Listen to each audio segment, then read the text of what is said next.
Hello and welcome to a brand new edition of Inside Out on the Road, a show where we focus on individual stocks with in-depth analysis, deep dive into the financials and tell you about the key risks and triggers going forward. So let's not waste any time and get to our first stock today. My colleague Nigel D'Souza gets us this very special deep dive into Itd Cementation. Inside Out on the Road is back and we're at the corporate office of Itd Cementation here in Mumbai to get some insights on how things are shaping up on ground. Now, Itd Cementation has been a stock with plenty of interest in 2022 as it's outperformed the benchmark indices smartly. However, in the past 5 years, it's been a rank underperformer. The street is now pinning its hopes on a couple of good years for the company, and we'll hear from them in just a bit. Well, the company is a leading EPC company with over 9 decades experience in India in executing heavy civil and infrastructure projects across a whole host of segments such as urban infra, highways, maritime structure, among others. The company has strong parentage with the Italian Thai development public company holding 46% stake in the Indian listed entity. Out of the total order book of the parent, a fourth of it is attributed to this Indian listed entity. Well, in FY23, the order intake has been very strong with more than 7,000 crores of order inflows, bulk of it being attributed to a 6-laning road project in Uttar Pradesh amounting to around 4,850 crores. The order book position was stable at around 10 to around 11,000 crores, but now it's standing tall at around 21,000 crores. Out of the total order book, 70% comes in from 3 big sectors. That's urban infra and airports, they constitute close to 30%, highways and flyovers account for around 22%, and maritime structures accounts for close to around 20%. Now, breaking down their business further, the government of India as well as PSUs, they account for around 60%. But they have been awarded a large order, which is the Adani Ganga Expressway road project. That's part of their private portfolio, which stands at around 37%. Moving to their geographic breakup, well, it's skewed towards Tamil Nadu, Uttar Pradesh, as well as Karnataka. At current reckoning, its order book to sales ratio is looking quite good at around 5 times. And execution has been picking up as well, which is evident in their quarterly run rate. But the street is now hoping that number could inch up to around 1,500 crores per quarter. However, margins got diluted in the past quarter as some legacy orders were executed, and a rebound from here will be extremely crucial for the stock. Now, the total debt in the books, that's the long as well as the short term put together, is around 500 crores, which is fairly manageable.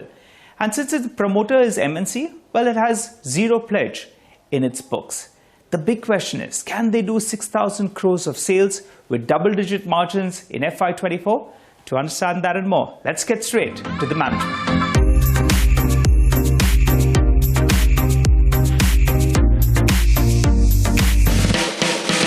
Well, Mr. Basu, thanks so much for speaking to us here on CNBC-TV18. There's plenty to talk about with regard to the company. But first up, with regard to the industry, the theme has been that the next 10 years belong to India with regard to the infrastructure theme.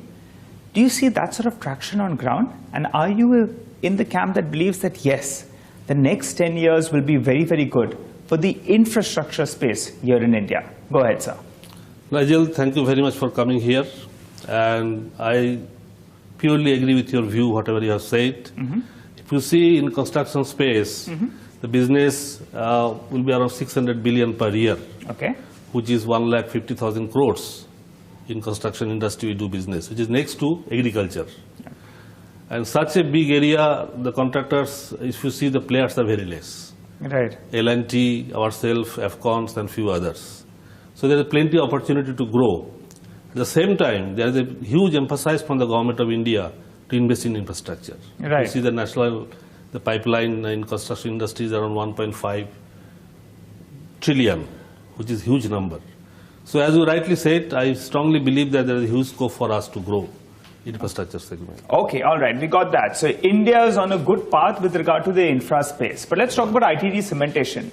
The first half of the year, you have actually done very well with regard to bagging orders. Close to 7,000 crores odd. But what the market will want to know is, what is the second half of the year looking like? What should the total order inflow for the year look like? And also, if you could give us a sense about how much of that is L1 positions as of now. Go ahead. Well, before I answer to a specific question, I strongly believe that increase in revenue is a big factor to the bottom line. There are many theories behind that.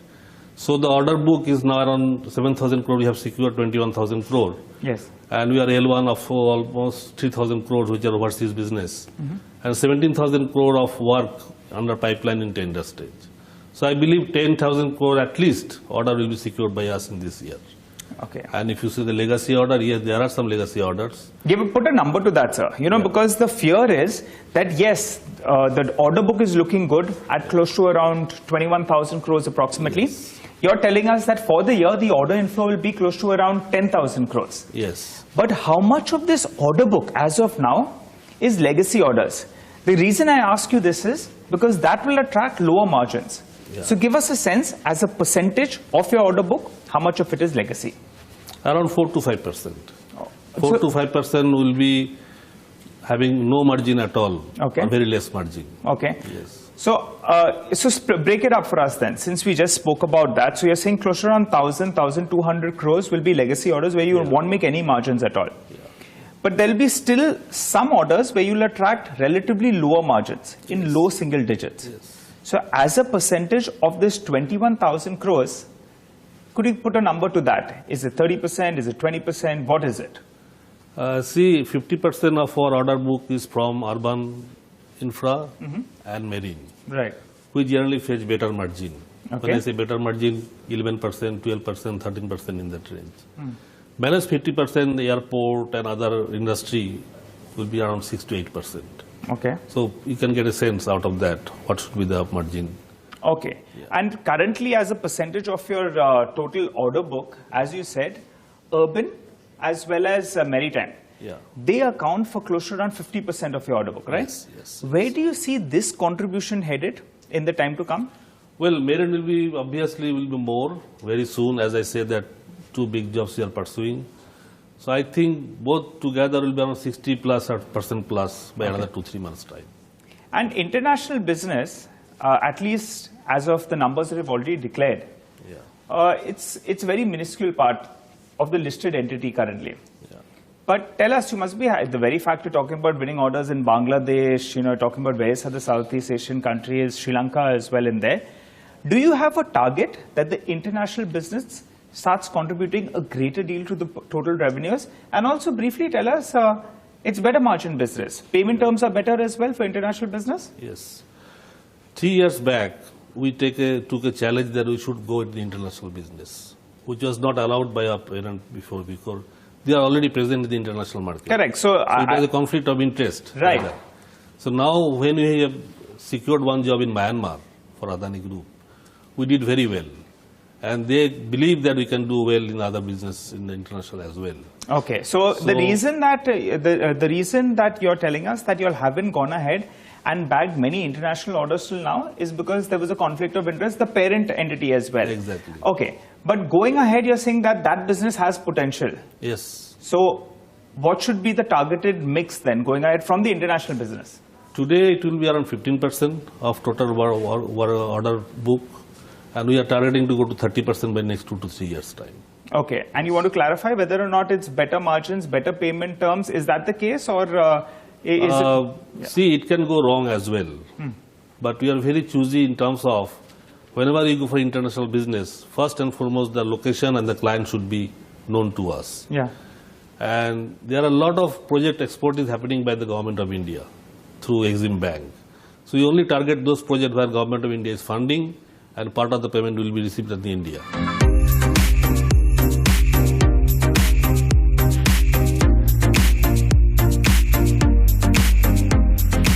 Well, Mr. Basu, you're sounding very, very optimistic about the future. You're currently going at a run rate of close to 1,000 crores per quarter. Yeah. My question to you is, for the second half of the year, what kind of a quarterly run rate are you looking at?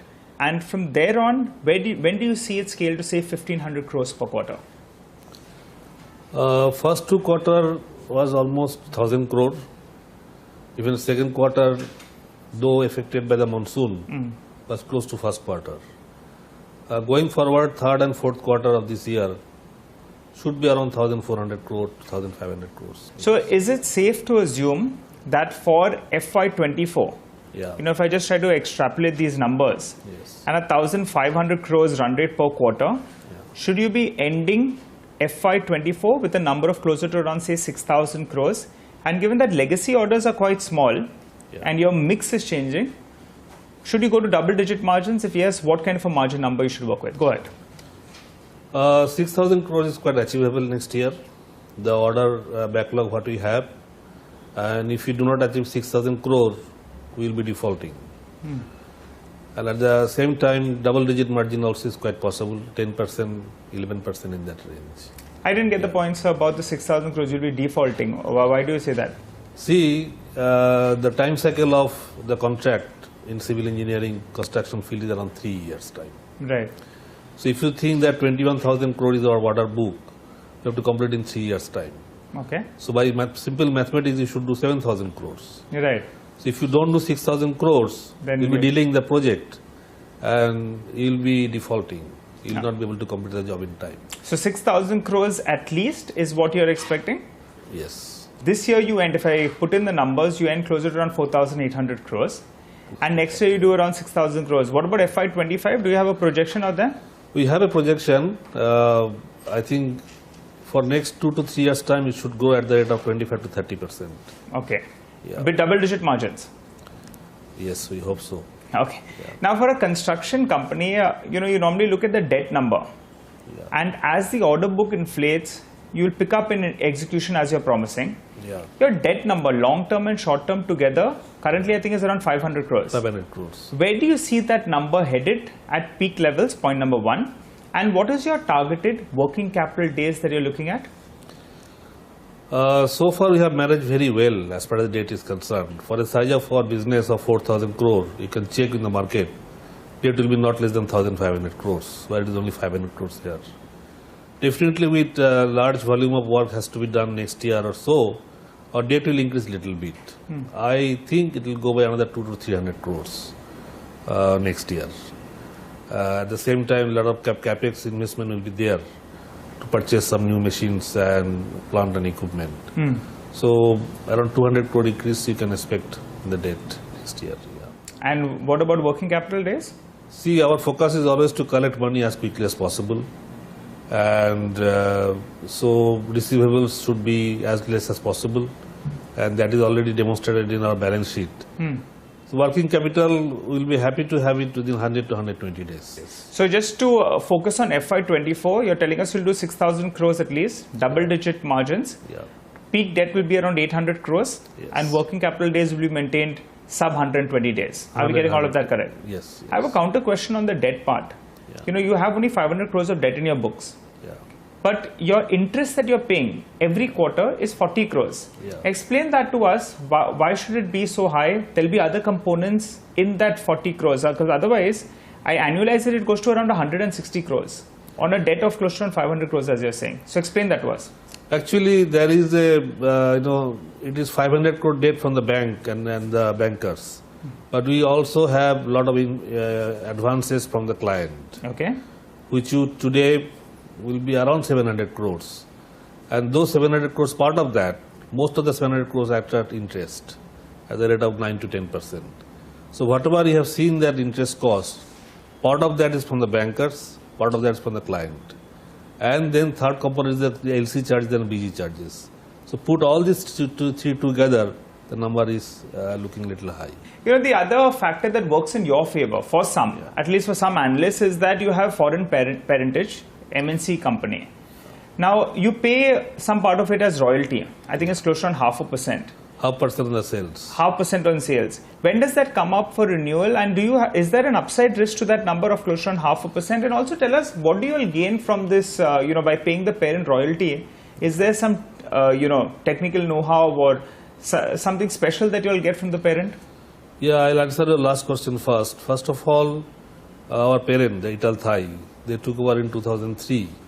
And if you see the segments we are working now, it is mostly because of them. They taught us how to do the tunnel boring.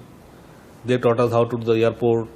So the niche area we are today because of their help and their support. And even today also, all the metros where we are working in tunnel boring machine, there are Thai nationals there as an operator, as a helper, as foreman, superintendent. Without them, it is difficult for us to work. So there is a huge technical support we always gain from the parent company. Okay, so you believe this 0.5% is justified? Justified, and I don't think there will be any changes because every year it is getting renewed at the same percentage for several years. The other question is, if the parent is so confident and you're saying that things are going to look up from here, I recall you raised some money from the market a few years ago, Yes, yes. and the promoter holding got diluted. Yes. It's currently around 46%. 46%. Does the promoter entity have any intention? You know, normally a promoter wants to hold more than 50% in a company. Yeah. Any indications from them? Well, we needed some money a few years back, and that is how promoter has helped by diluting their stake. Now, it's a big conglomerate. They have got many other businesses. So, specifically for us, what policy they will adopt, that is governed by their general policy of the company. So, definitely we like them to invest more, to take more stake, but I will not be able to say definitely for sure that what is there in mind. But you could tell us what is their outlook with regard to the Indian, infra space itself. Suppose they get a good offer, do you think that they'll be sellers? No. They are very much happy with our performance, and we have one of their entity where we are doing well, and that is how I had just mentioned to you, they are allowed us to go overseas. And they are quite happy with our performance. Okay, all right. It's been a pleasure talking to you, Mr. Basu. Thanks so much for joining in on Inside Out. Thank you for your time. All right.